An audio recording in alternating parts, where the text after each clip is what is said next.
We're in Perek Hey. We're near the end of chapter 5 in Tanya. We're near the end of Perek Hey in Tanya. This is where we're holding. Dalet and Hey, chapters 4 and 5, talk about mitzvahs and Torah. What do they say? What does the Rebbe say in Dalet and Perek Hey? That through mitzvahs and through Torah, we're connected to Hashem. Hashem Himself. In a mitzvah you have Hashem. In Torah you have Hashem. So when you do a mitzvah, you learn Torah, you're teifest, you hold the Eibishter Himself.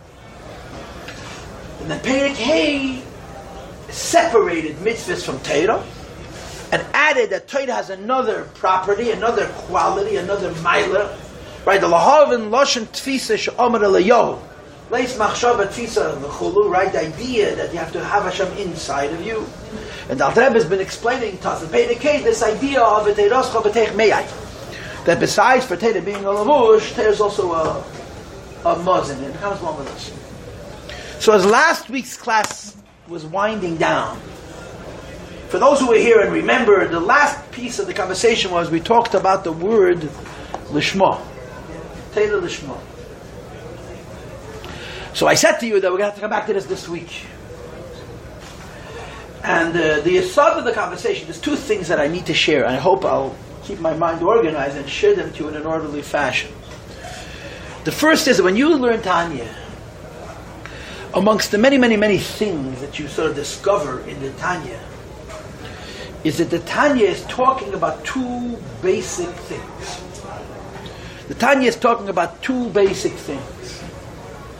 The first thing the Tanya is discussing is what we need out of Yiddishkeit. What do we get from Yiddishkeit? But then there's another thing. The second thing is, what does the Eibishter need from Yiddishkeit? What does Hashem, what does God need from Yiddishkeit? Well, we need a Yiddishkeit, yeah. This is called, this is also a form of Ratzav Hashem. What Torah mitzvahs helps me, and Torah of mitzvahs allows me to serve Hashem so the Eibishter gets what the Eibishter wants. And all over the Tanya, or periodically in the Tanya, this duality emerges. I'll will say two statements, one after the other. One will describe you haven't paid the Klamet Aleph, you haven't paid the Klamet Beis, and paid the Klamet Gimel, Kameshi is Bailakama. What Yiddishkeit does to help us achieve what we need out of Yiddishkeit, and Kvayachol, what Yiddishkeit does, Kvayachol, that the Eibishter should get what the Eibishter wants out of Yiddishkeit. Right? Yismach Yisrael Ba'esav, yeah? A Yid is happy for the Eibishter, that Hashem gets from Yiddishkeit, V'yeshel Ismeach B'simchas Hashem. Be happy for the Eibishter. Why are you happy for the Eibishter? Asher sos v'sameach b'nirasim tachtei. That's what the Eibishter wants. And in the Tanya, there are these two themes. The way I teach it to the kids, to the girls, is that there's an argument between us and the Eibishter. There's a dispute. What's the argument? The argument is we want to come close to Hashem. And if you learned in Rashi in last week's Pasha, in Pasha Shmeis, Surah Mikan Le'Iskarav L'Sham. You want to get closer to the Meibish, you have to go away from here. That's very simple. You want to come closer to Hashem, you have to go further away from here. Surah Mikan Le'Iskarav L'Sham. This is our perspective. So we see Yiddishkeit, we see Torah, Mitzvahs, Chassidus, Avodah. Like it says in Tanya Perek Lamed Beis, chapter 32. Ba'hagbiyah, lahales, hanefesh, alaguf, ma'ila, ma'ila. You want to raise the neshama over the body. You want to make the most important thing the spirit, the tzura, not the choyme, the ruchni, not the gashmi, the alakusa, not the metzias. Right?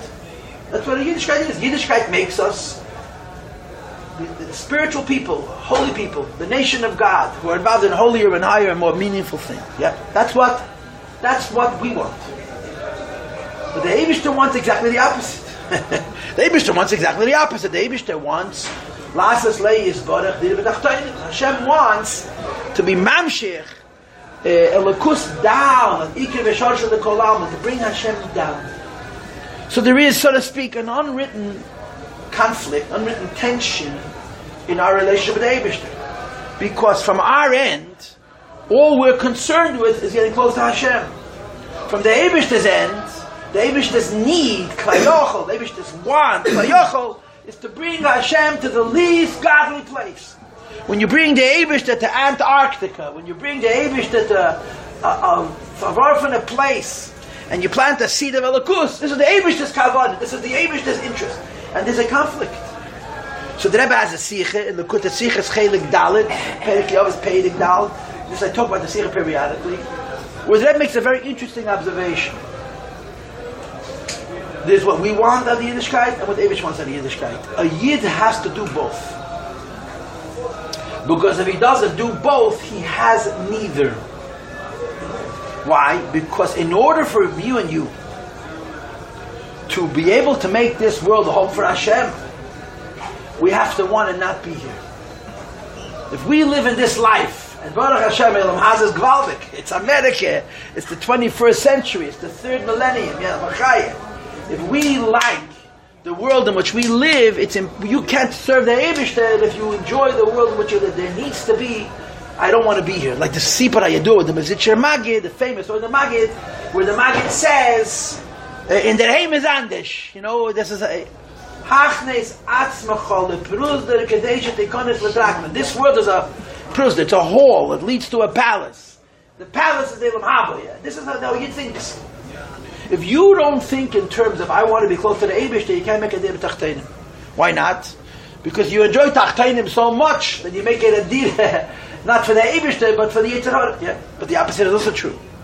If you don't have a sense of what does Hashem want from me, Mo Hashem Elokech Asher Me'imach, or like you have in the Hayem Yem of Vos Mendav Dir, right? The Hayem Yem's question: why does the Eibishter need us? If you don't have that, then your Ratzah is not serving Hashem, your Ratzah is serving yourself. When is a Yid serving Hashem? When he's running to the Eibishter, when part of his equation is, what does the Eibishter need from me? Not just what I need from the Eibishter, but what does the Eibishter need from me? So the truth lies in the tension, in the pulling into directions that comes from this Ratzah V'Shev. This is what we need at Yiddishkeit. What the Eibishter needs us for Kvayachol. The Eibishter wants us for Kvayachol. In what we do for him, in Elamazeh, Gashmi V'Chumri. And the truth is in the combination, is in the duality, the Ratzah V'Shev. Now in Tanya, the first 34 parakim, chapters 1 till Lamedal, the 34, are teaching us how we come closer to Hashem. This is our interest. Beginning with Perek Lamed Hey, beginning with chapter 35, the Rebbe turns the tables, and he starts to talk, not about what we need, but for what we are needed, what the Eibishter wants. Right? The Rebbe brings in Tanya, why would the Eibishter put a person in this world, give him a Yetzer Hara, and have him fight a war that he's never ever going to win. Lei Galarik, he's never going to win. The Alter Rebbe writes, "V'zois tia nechamasam b'keflayim, lenachamam b'keflayim." The Alter Rebbe says, "I'm going to give it, make you feel so good. You're going to struggle with your Yetzer Hara. You're going to be 90 years old, and you're going to think, listen, when I was a kid, and I looked at 90-year-old people, it looked so holy. Now I'm 90, and I find out it's a punkt der selbe Sache wie 70. Never then, nicht mehr will nicht entdecken. Man kann nicht entdecken, mehr gar nicht. So this is what I lived for." So Rebbe says, but you did a mitzvah, and you made a deal with Baruch V'Tachtoinim, and this is the Eibishter's Nachas. So this is the Tanya. Until Perek Lamedal, the Rebbe is talking to us about how we come closer to him. In other words, our interest. And beginning with Perek Lamed Hey, the Alter Rebbe is describing his interest. What the Eibishter needs out of Yiddishkeit. Now, and you learn Chassidus, you encounter this often. In Tanya, you obviously encounter it, but you encounter it a lot. And one of the places where this becomes very clear is when it comes to this question of Teda Lishma. There's a concept in Yiddishkeit called learning Teda Lishma, or even to do mitzvahs Lishma. Right? What's the pshat Lishma? Some people learn Teda to do mitzvahs for schar. But you learn that in Rambam and Perek Yud Hilchos Tשובה. Some Yidden do mitzvahs because they want to have schar. Who can blame a Jew? It's the one of the 13 principles of faith. As they state in Ani Maimin, the 13 Yigimel Ikerim, that the Rambam himself wrote, the Rambam writes that one of the 13 principles of faith is that there is free will, and there is accountability, and there's reward and punishment. If you do what the Eibishter wants, there's going to be a reward. You do the opposite of what the Eibishter wants, there's going to be an oynish. And that's life. Life is has consequences. And you have to, you're accountable for your actions, and you have to appreciate the consequences of your actions. So the Rambam brings this in the Gimel Ikim, which is in the Hakdama Perek Chelik, which is in the Hakdama Perek Chelik, it's an Edrin. But in that very same scheme, where the Rambam talks about reward and punishment, the Rambam laments reward and punishment. You know that? In the same place that the Rambam presents us with the 13 principles of faith, one of which is that there's a reward for doing a mitzvah and there's a punishment and aveda, the Rambam laments it. Now, how do you deal with both of those things in the same treatise? It's a few pages. It's not a half a page, it's a few pages. But everything by the Rambam is only a few pages, because the Rambam says what somebody else says in a year in a half a minute. The Rambam is so clear, and so concise, and so simple. A minute. So the Rambam writes the idea of having a relationship with the Eibishter. How do we have a relationship with the Eibishter? We have a relationship with the Eibishter because we learn His holy Torah, and we do His holy mitzvahs. Why? What do you mean, why? As I used to do it at Machon Chana when I taught the sugya, so we should get pizza with extra cheese. If I stay, we should get, or mushrooms. I don't know what your fancy is. You should get a reward. What's the reward? A nice life, beautiful house, early retirement, 2 cars, nachas from the kinder. I mean, these are all the things that are very important to the people. So the Rambam says, imagine a king asks you to do something for him. And he says, and if you'll do it for me, I'll give you a cookie. A whole cookie, not a half a cookie. Those big cookies, they cost $1. Used to cost $1. How much they cost today? Whatever they cost. A fancy cookie with a little chocolate in the middle of the big white cookie, yeah? How are you going to feel? Yippee, the king is giving me a cookie. And the Rambam says, think about it. What is greater, that you have a cookie or that you have a relationship with the king? And if you measure the two, the cookie versus the relationship with the king, how far apart are they? How far apart are they? How far apart? And what's the answer? The cookie is so silly. It is such a joke. It is such an insult. I am going to get a cookie for doing the king a favor. That's what I'm going to get a cookie. You know, that's the story. That's the score. If I'm doing something for a king, the only thing I need for doing this for the king is that I did it for the king. But the Rebbe says, you have to have a little wisdom for that.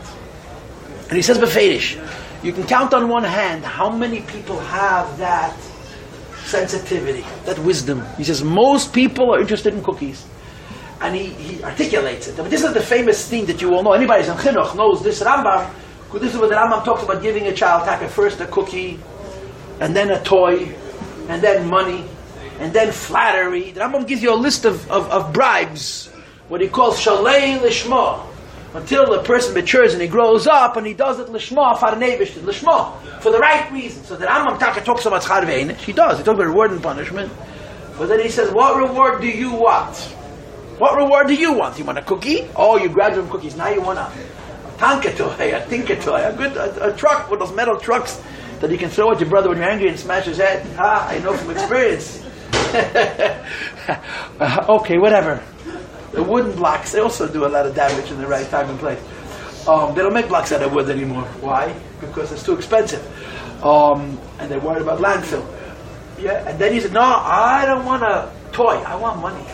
Well, no, I want flattery. Yeah. And then, of course, the whole point that the Rambam is making is reward and punishment is true. But decide what reward is. And the Rambam concludes that if you have any wisdom, you'll understand the only reward that's worthwhile for your relationship with the Eibishter is your relationship with the Eibishter. It's called Lishma. In the Rambam's language, it's called Lishma. He says for emes, mepnei shehu emes. You do the emes because it's emes. Schar is an insult. Now, yeder ein vase, this doesn't push it, right? We all have so many things we want for the Eibishter, and it's very easy to say we're big chassidim, you know what I'm saying? But when it hurts, we're not such big chassidim. Lishma zamadei. It's an emes. It's a real emes. To serve Hashem, just to have a relationship with the Eibishter, is very easy to say, but it's real. It's real. So the Rambam discusses. The Rambam's opinion is that when you raise a child or a person who's not sophisticated, you talk to him about the consequences. You'll be a yid. You'll have this, and you'll have this, and you'll have this. But hopefully, the person will eventually grow up. And it'll be Eivid Me'ahava. His reason for serving the Eibishter is just because the Eibishter is emes, and he loves emes. And then the Rambam writes the words that I said before. Do the truth just because it's true. The end of that sentence, by the way, is V'seif Hateva Love Beglala. There's schar also. But your Indian is not the schar, your Indian is Avodas Hashem. So there's a notion of Lishma. Lishma means I'm not thinking about cookies. You know, when the Rambam talks about Mashiach, the Rambam gives a list of reasons why people want Mashiach. Do you know that? One person wants Mashiach because he's angry at his neighbor. An anti-Semit. Mashiach gonna come, I'm gonna get him. Another guy is a little more sophisticated than that. My neighbor's been making fun of me. When Mashiach comes, I'm gonna be richer than him and I'll make fun of him. The Rambam Poshet list is the second to the last halach in Hilchos Malachim. Look at it again. You'll see that the Rambam gives you very delectable reasons why people want Mashiach. But he says, Lein Nisavu Achachomim. If you're a Chacham and you're a Navi, you don't want Mashiach to get even with this one, or to punish the other one, or to show up the third one. You want Mashiach, you want to serve the Eibishter. Right? You belt to be Pnuyim, B'Teirav, Chachmasa. A person has to choose what his motivation is, what his schar is.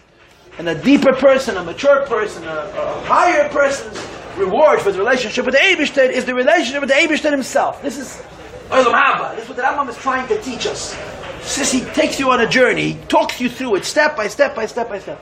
So the Rambam then writes in the Shleish Etzrei Ikim, the 13 principles of faith, that one of the 13 principles of faith is schar v'yenesh. He says, don't want a cookie or money, or a toy or money or flattery. You want the relation with the Eibishter. It's the greatest and highest schar a person could possibly have. This is called in the language of the Rambam Oivid me'ahava, and it's the madrega of Avraham Avinu. This is what the Rambam writes in Hilchos Tשובה Perek Yud. This is called serving Hashem out of love, and this is called the madrega of Avraham Avinu, where you're serving Hashem l'shma. Okay, now, then you bring Chassidus into this mix. Now, let's add Chassidus. Now that we have that Rambam as a base, and we have an understanding, we have a sense of the idea that schar has levels, and that if a person has seichel, he does it l'shma. L'shma means he doesn't want an extraneous schar. He doesn't want an extraneous schar. He wants the thing itself. He wants the thing itself, and the thing itself is a relationship with the Eibishter, not the cookie. I'm not seichel, so l'shma. Enters Chassidus. Yeah. So what's like Lishma? So in our Perek you have one Lishma. Perek, hey, we have Lishma. We read the last words we read last week was this Lishma. And in other places in Chassidus they have a very, very different Lishma. What's Lishma here? We should take a look inside the Perek. Maybe not such a bad idea. I should see it inside. It's Daf Yud Amud Aleph. That means page 19. And it's 8 lines into the page. It's mamish close to the end of the page. It's Daf Yud Amud Aleph. That means page 19. Page 19 is the opposite of page 18. And it's 8 lines into the page. I'm reading inside. Ulishma Hainu. What is the taich Lishma? Kedei lekasher nafshei laHashem. To connect your neshama to the Eibishter, al yedei asagas HaTorah, by reaching and understanding the Torah, each person according to his intelligence, right? So what's Lishma? Lishma means I want a connection to the Eibishter. I want a connection to the Eibishter is not Poshet. Lishma, I want a connection to the Eibishter. I told you the story. There's a guy I know. I'm not going to say names, even though he didn't tell me not to tell any names. A guy I know, his father and his mother were separated for about 15 years. When she got married, she was in her early 20s. He was probably close to 40. And they dated, you understand. He was a European boy. He came actually, it's a long story, but he had a shaykhis with Mir and Lubavitch and Lublin. He was in Shanghai. And he knew them all. He became a Lubavitch and became to the Rebbe. And he hung out in Montreal. And he knew Chassidim with the Peretz. The Peretz was a Emes Mashpia. The Peretz was a Tzir and a Mashpia. Anyways, he's courting this girl who was mamash half his age. And she says to him, what's your ambition in life? What's your goal in life? So he says, my goal in life is to become attached to the Eibishter. So she starts crying. Now you try that today with a girl. A Chassidish girl. What's your goal in life? To become one Atzmos. Check please. We're going on with separate taxis. She thought it was the most beautiful thing in the world. They got married, lived happily ever after. True story. I heard it from her son. She was a younger married. She was a Canadian girl. She was born in Canada. She never learned in a yeshiva in her life. But she was raised by frum parents then, so it means her parents are Mesidas Nefesh. And she met that boy, a Chassidish boy, who came from the old country, and he was much, much older than him. And she said, what's your goal in life? I want to become one with Nevish. Now, we can't all say that. We have other interests too. I want to go to Nevish, but I want to win the lottery also. It's a light, yeah? You see, so that's like Lishma. Lishma, Hainu, Lekasha, Nafshe, V'dati Bavaye, to become attached to the Eivish, it's an incredible thing. But safe, kol safe, that's not the highest Lishma, it's not. Because this Lishma is you. I want to become attached to the Eivish. The higher Lishma is a Vosman Davdich, you understand? The higher Lishma, what does Eivish want? That's a different Lishma. Where the Lishma is not, I'm going to come close to the Eibishter, but as we say in our culture, Oisvin the Kavona. Lishma, to fulfill the purpose that the Eibishter wants. And the truth is, you have Taka in Tanya also, in Perek Yud and in Perek Mamalef. What is that? Right? He's talking about Tzaddik Gomer, yeah? Kibro de Shtadel Vosar Avu Ve'imei Umoser Nafshei Aleihen Lemisa Derachim Loin Yoisem Igamei V'Nafshei V'Ruchim V'Nishmasa. Like a son who loves his father and his mother, and Moser Nafshei Aleihen Lemisa, he's prepared to give his life for them because he loves them more than he loves himself. This you don't have in Nigle. Api Nigle, the love from a parent to a child is always greater than the love from a child to a parent. But the Zayar proposes that there's a madrege where a child can love a parent more than the child loves himself. This is serving Hashem for the Eivish to say. This Lishma is what does Eivish need from him. Now the way it plays itself out in Haskalah, the way it's said in fancy words, it's in Samachvav, it's called Lishma L'Shem HaTorah. What does it mean to learn Torah Lishma? For lack of words, you're learning Torah to do the Torah a favor. Now, how does a Yid do the Torah a favor when he learns the Torah? So again, this is brought to the Chassidus, and it's brought from a source, from Sfarim, that there's an expression that David HaYamakasha Torah Shalma'ilem HaKadosh Baruch. That means a Yid's neshama is higher than Torah. A Yid's neshama is higher than Torah. Torah has its limitations. Torah is the Eibish's Chochmah, Hashem's wisdom. Torah is the Eibish's Oy, Torah is the Eibish's light, but Torah is not Etzem. Torah is not one with the Eibish. When a Yid learns Torah, he's doing the Torah a favor. L'shma, l'shem ha-Torah, he's connecting the Torah with the Eibishter. And I can elaborate on it. What I'm trying to share is that even when you get into the realm of L'shma, which is a very, very high level, there are two L'shmas.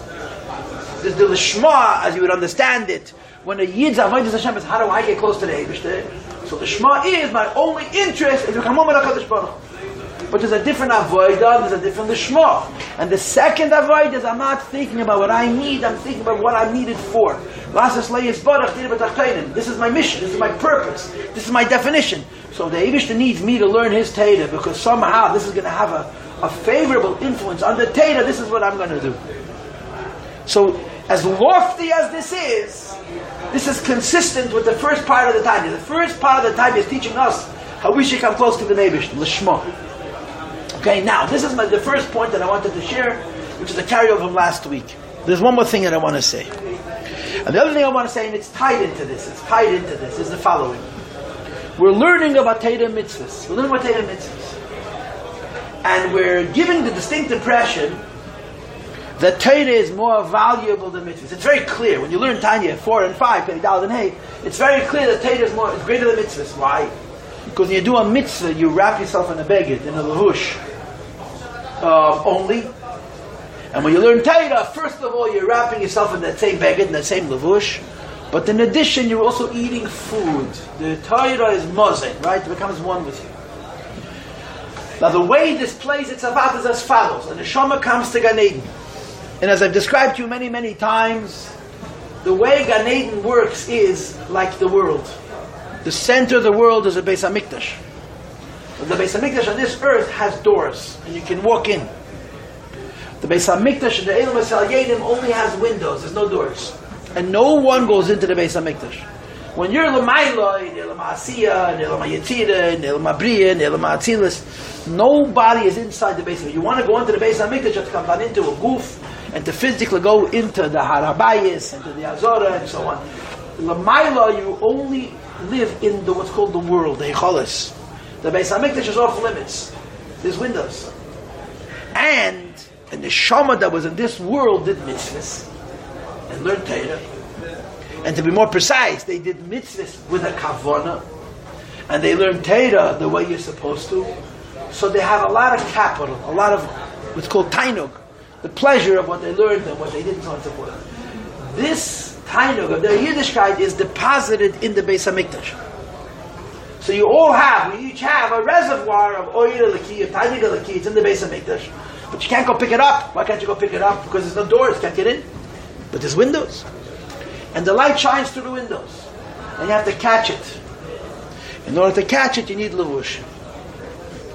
The garments, the mitzvahs that we did in this world are the garments that bring to us the tainug ha'asaga of the Algus we did in this world. In other words, I told you the story about a tzaddik, a Rasha, where the last moment of his life did tshuva, so it says in Kisvei Arizal, they gave him somebody else's mitzvahs. Why?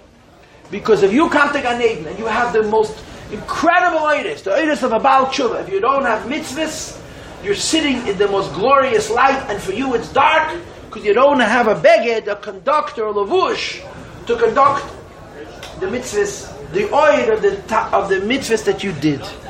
So the way we understand mitzvahs are only a garment, and not only a garment which surrounds you as opposed to becomes one with you, but they're only a garment to conduct a light. And the light is what you want. When a neshama comes to Gan Eden, the neshama, I'm sure it doesn't feel heavy to be walking around with a million shirts if we did a million mitzvahs. But it's not about the levushim. It's about the oil, the light, which comes to you from Gan Eden to where you are from the mitzvahs that you did in this lifetime. In other words, in Gan Eden, you're experiencing godliness, the light of godliness, the understanding of godliness, the pleasure of godliness, and the mitzvah acts only as a conductor. You understand? So this is another thing. The first thing is Torah is levush and mazin. It's not only a garment, it's also the food itself. But the second thing is, the only reason you need a garment is to conduct the light which you're going to internalize, which comes from the Torah that you learn, and then it's kavana. The kavana of the mitzvahs that you did. When you learn these two prakim, this is the impression you come away with. In other words, when you want to say that mitzvahs are better, that Torah is better than mitzvahs, there's two reasons, not one reason, why Torah is better than mitzvahs. The first reason is because Torah is food, it's not just a garment. And the second reason is you don't need a garment, you just need a garment to bring the food to you. The mitzvah simply serves as a conductor of the light of Torah. You follow what I'm saying? It's not so difficult what I'm just saying, yeah? So I want to just say this very, very important. This entire perspective is based on the point of view that everything we're doing for ourselves. Everything you do for you. It's not bad. One person's self is pizza with extra cheese. One person's self is to make fun of his neighbor, who will now make fun of him because he has a car from a newer model, a newer year. And you say you want to make fun of him. And one person's self is to become one with HaKadosh Baruch Hu. L'kasha nafshi l'Hashem. But even that is self, you understand? Now when you learn other places in Chassidus, later on in Tanya Perek chapter 37, in Perek chapter 35, you have another idea. What's the other idea? The other idea is that when you take a physical thing and you do a mitzvah with it, you reveal how that physical thing is one with Hashem. In the Lashon from the Rebbe Marash, you show how in the Yesh HaNivra, how in a lifeless piece of physical earth, you have the Yeshes of the Eibush himself, the truth of Hashem himself.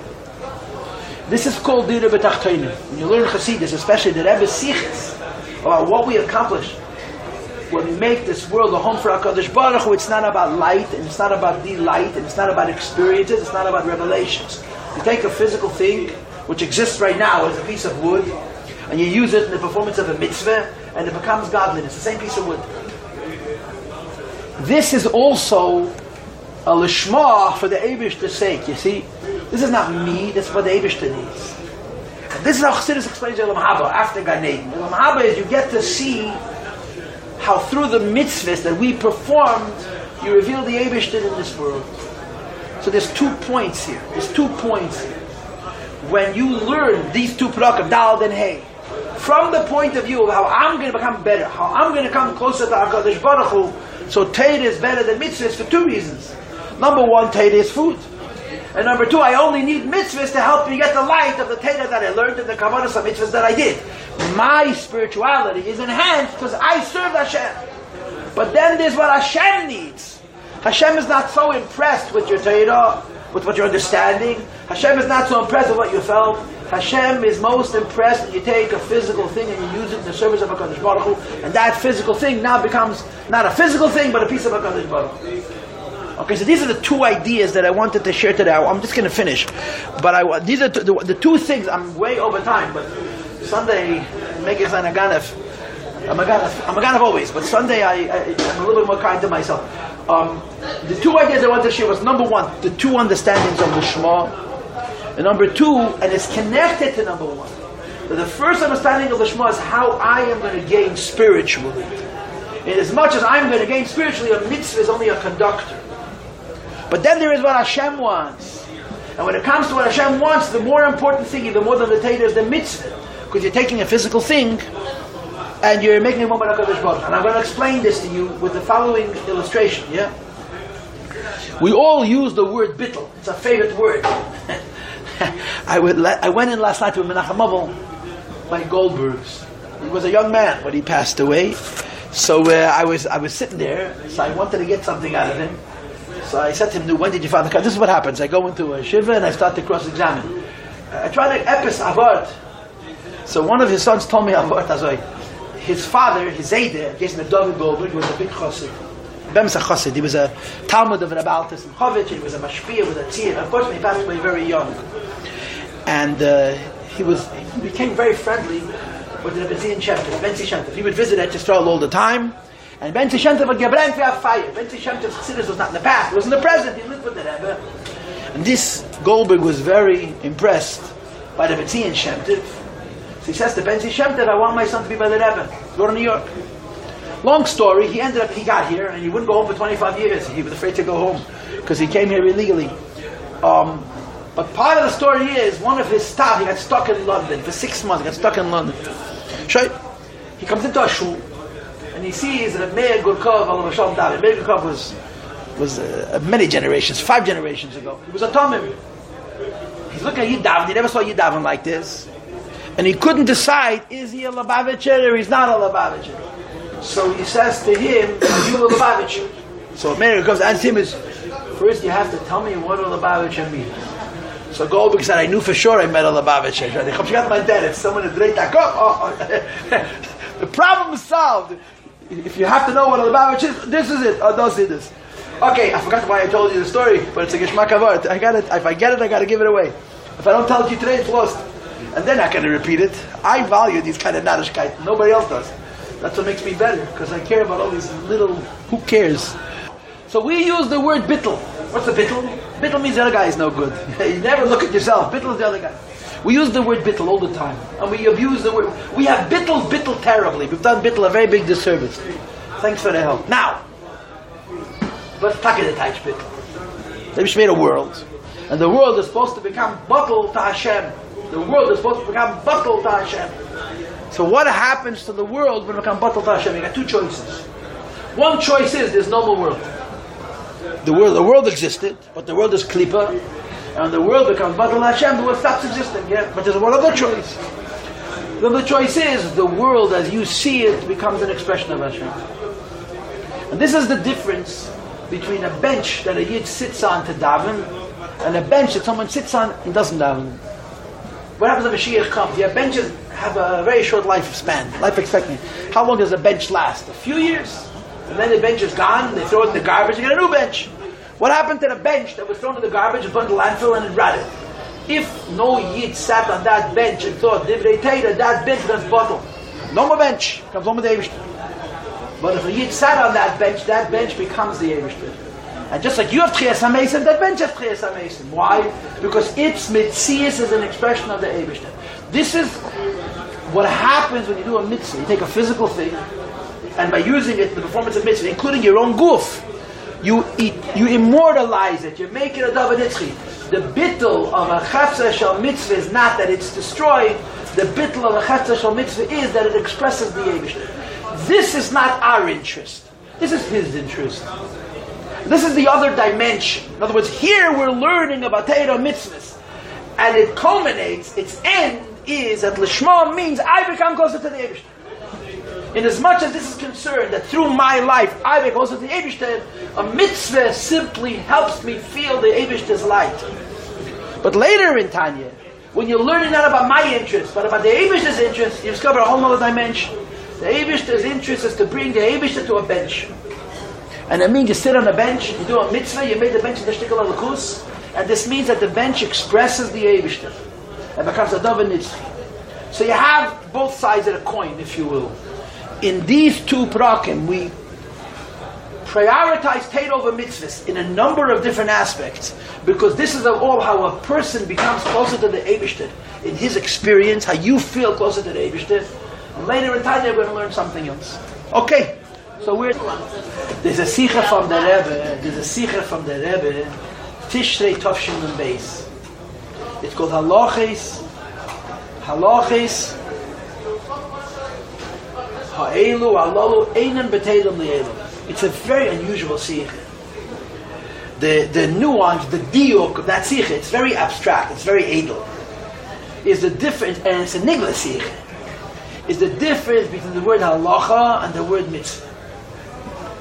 What's the difference between the word halacha and the word mitzvah? Halacha means you move. Mitzvah is you are given a command and you react. So the Rebbe brings a Yerushalmi that says, and he developed it. Mitzvahs are going to end.